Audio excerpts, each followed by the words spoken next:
আগের মিনি ব্লগে তোমরা দেখেছো যে আমার বেবি শাওয়ারের সকালের কিছু মুহূর্ত তোমাদের সঙ্গে শেয়ার করেছিলাম।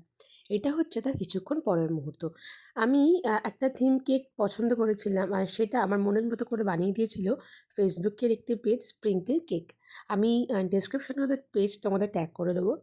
তারপর ফ্যামিলির সবাইকে নিয়ে শুরু হলো সেলিব্রেশন। আমার জীবনের অন্যতম একটা স্পেশাল দিনে সেলিব্রেশনে আমার দুই পরিবার একসাথে হয়ে ভীষণ মজা করেছিলাম আমরা।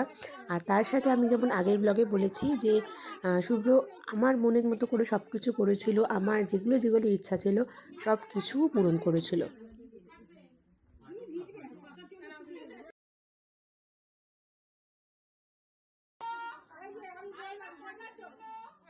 না না আমার গপ্পু আগে খুবই ভুলে গেছি। না না আমার গপ্পু গপ্পু এগিয়ে আসো।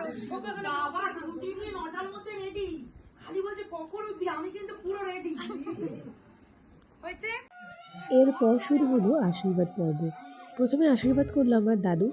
আমি মনে করি আমার জীবনে যত কিছু ভালো হয়েছে সব আমার দাদুর আশীর্বাদের কারণে। আমার মাথার ওপর বিশাল বড় ছাদ আমার দাদু। আর দাদুর ভালোবাসা ছোট থেকে পেয়েই আমি বড় হয়েছি। তার সাথে তো ছিলই দিদুন। দিদুন দাদুই আমাকে মানুষ করেছে, নিজের হাতে বিয়ে দিয়েছে, সব কিছুই। তো এবার আশীর্বাদ করছে আমার দিদুন। এরপর আশীর্বাদ করলো আমার মা। একটা কথা এই ভিডিওতে না বললেই নয় যে আমার মাকে ছাড়া এই পুরো প্রেগনেন্সি জার্নিটা ইনকমপ্লিট থাকতো। আমার মা আমার পাশে না থাকলে, মার সাপোর্ট না থাকলে, আশীর্বাদ না থাকলে আমি একদম কিছু করতে পারতাম না। এরপর আশীর্বাদ করলো শুভ্রর পিসি। তারপর আশীর্বাদ করলো মামুনি। মামুনি সাজিয়ে গুছিয়ে নিজের হাতে রান্না করে আমাকে সেই দিন খেতে দিয়েছিল। সকাল থেকে সব আয়োজন মামুনি করেছিল। এরপর আশীর্বাদ করলো শুভ্রর জেঠিমা। তারপর আশীর্বাদ করলো আমার এক দিদা। এরপর আশীর্বাদ করলো আমার বড় মাসি, যাকে আমি আমার সেকেন্ড মা মনে করি।